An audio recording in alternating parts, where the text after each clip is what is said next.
Hello everyone, so we're going to take a look at the G.I Joe Classified Series number 23, Zartan. Now I know this is a bit of an older figure, let's move the camera down a little bit.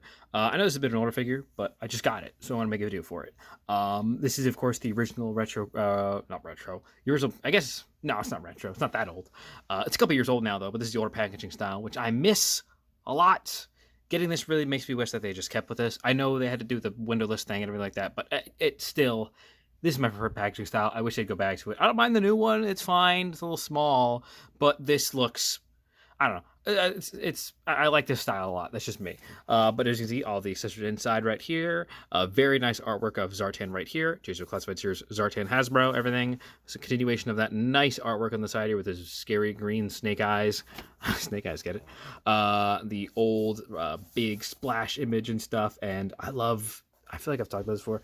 I love the way that these characters looked when they first started the line. I know they changed it around because people were unhappy, which I get it. You know, they wanted the original stuff, but I really hope they go back to this at some point in the future, just to have some of these figures that we have now, just go back and touch them up in this style again, because I really like it. I think it looks really cool. I hope that's something that happens at some point. On the side here, of course, all of these thingies. Likes money in skulls, hates moving. Is angry at a fence, and likes to wear a boonie hat sometimes. Number 23, G.I. Joe there. Yeah, there's Zartan. Let's get him out. Good news, I found the spinny base. Here is Zartan out of the packaging. I really like this Zartan a lot.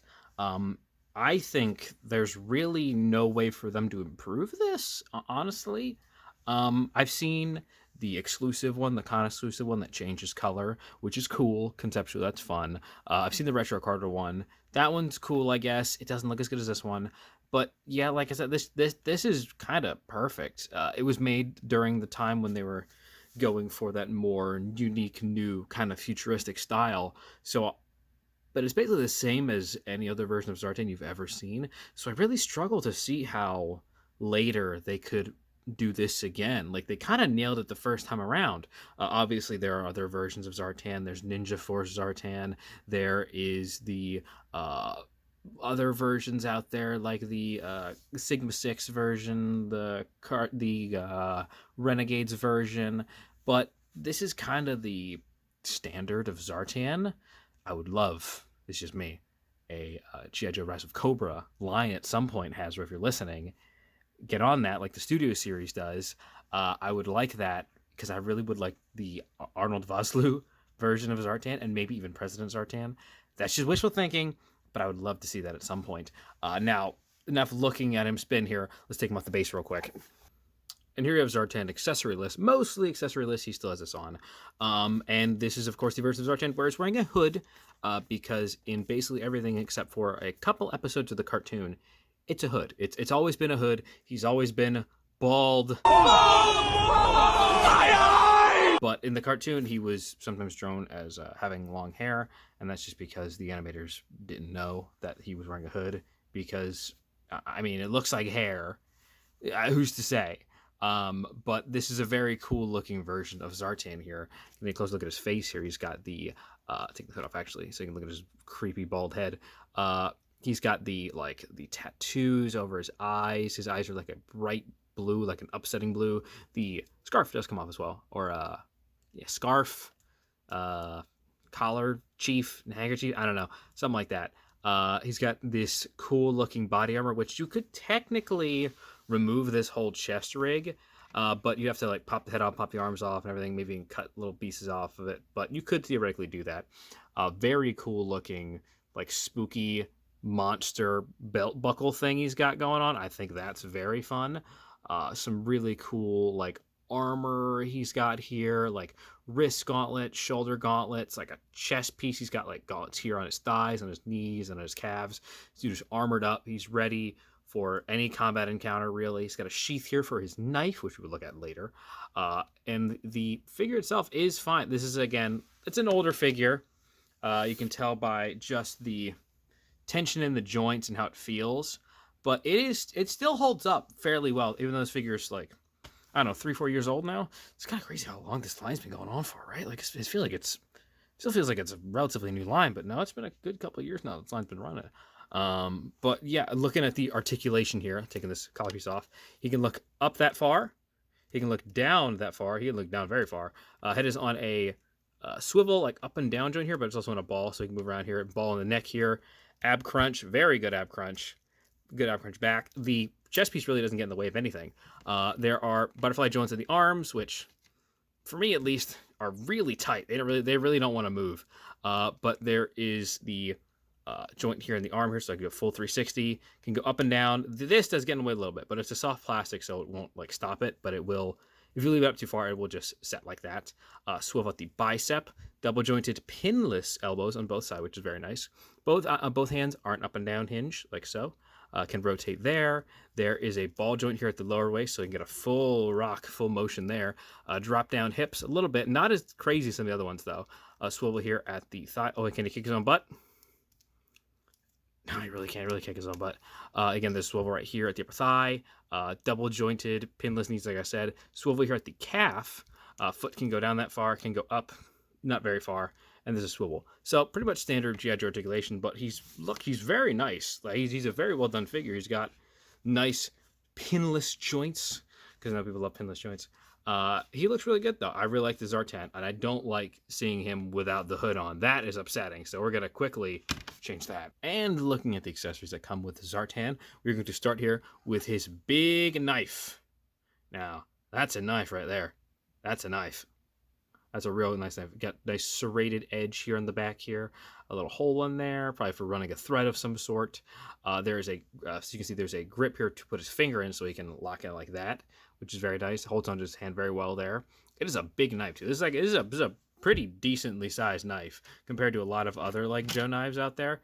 Like this is the one that came with Chuckles. That is a big jump. This is like almost like a machete. Like it's a small, like a bladed weapon like that. But yeah, very cool knife. He also comes with his signature blaster, I guess. I guess he has a blaster. I don't know. I've never really seen him use a weapon. It's kind of like, it's obviously like a sort of sci-fi weapon, but it does have some elements of a, I guess, a Luger in certain ways with this bit right here. There's the way the gun is shaped itself. But yeah, it does look very sci-fi-y. But also, I don't really see Zartan holding a weapon like that. Like in my mind, he's the guy with the bow. But that might just be me because I read the comics. Now, he also comes with these accessories, which I think are very cool. He's got a monkey's paw, which I think is very funny. If you don't know the monkey's paw, I don't know, watch an episode of The Simpsons or something. But that's really cool. And then he also has this, I think it's like a mongoose head or like a snake or something. If anyone knows exactly what this is, let me know. Ow, fuck. Bit me. Very cool looking though. I like these a lot. Very fun, like just conceptually they peg onto the back of his backpack here or onto his hip, which we'll show later. I like those. Are fun. They're nice little fun little details. Adds a lot of depth to the character. Like leaves some thoughts about why he would have those, what he would do with those. Very fun like that. It'd be funny if you had a rabbit's foot as well. But as you can see here are the hood and the neck piece, which we looked at earlier, which you can like slap onto anybody, I guess, but they are designed specifically to fit onto his neck and his head. So they stay on there very well. But yeah, they come off, so you can do wrong with that. And then there is this, which is his scary face plate mask, which was in the original toy. Now, I don't fully get it because, I'll be honest, we're going to grab Zartan here real quick. You take it on, you put it on his face. It stays on that very well, by the way. It's not going to pop off or anything. And all that does now is just makes a guy who looks like Zartan, it just looks like Zartan with a beard. That's really all it is. It doesn't really help stand out or anything. It doesn't change the attire. It would be nice if there was like an alternate head or something that you could like put onto somebody else. But I guess you could do that with this Zartan head anyways. Or you could just have any figure that you own. Just say, oh, that's Zartan also. You got two Dukes. One of those is a Zartan, which is what I did growing up. But yeah, that's the headpiece that it comes with. And that is not all. It in fact goes into his backpack here, which we can open up. It comes into two pieces like that. And then you take the head in here, put it right in this little spot right here. And it's like oops, there that one goes. Whoops. We're back. Got it.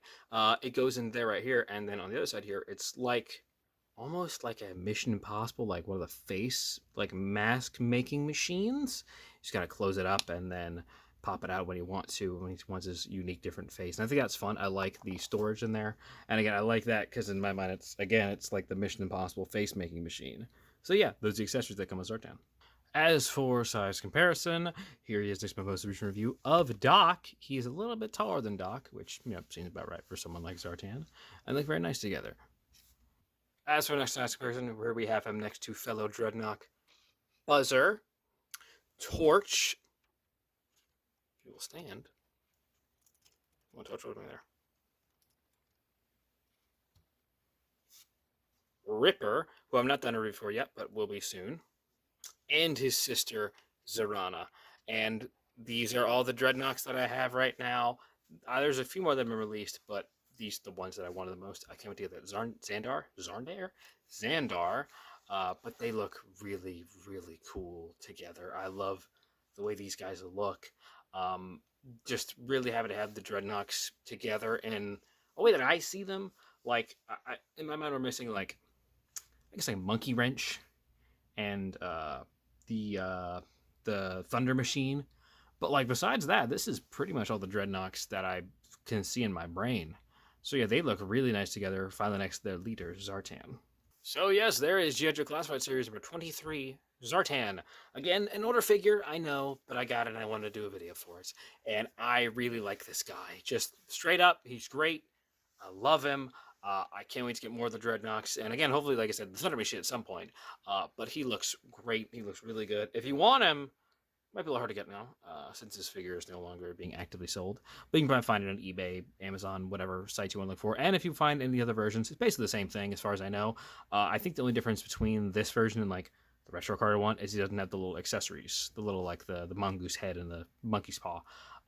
But if you find those, you can get that one as well, or the con exclusive one, which I believe had a whole bunch of exclusive heads and stuff, which looked very cool. And he had the bow and arrow.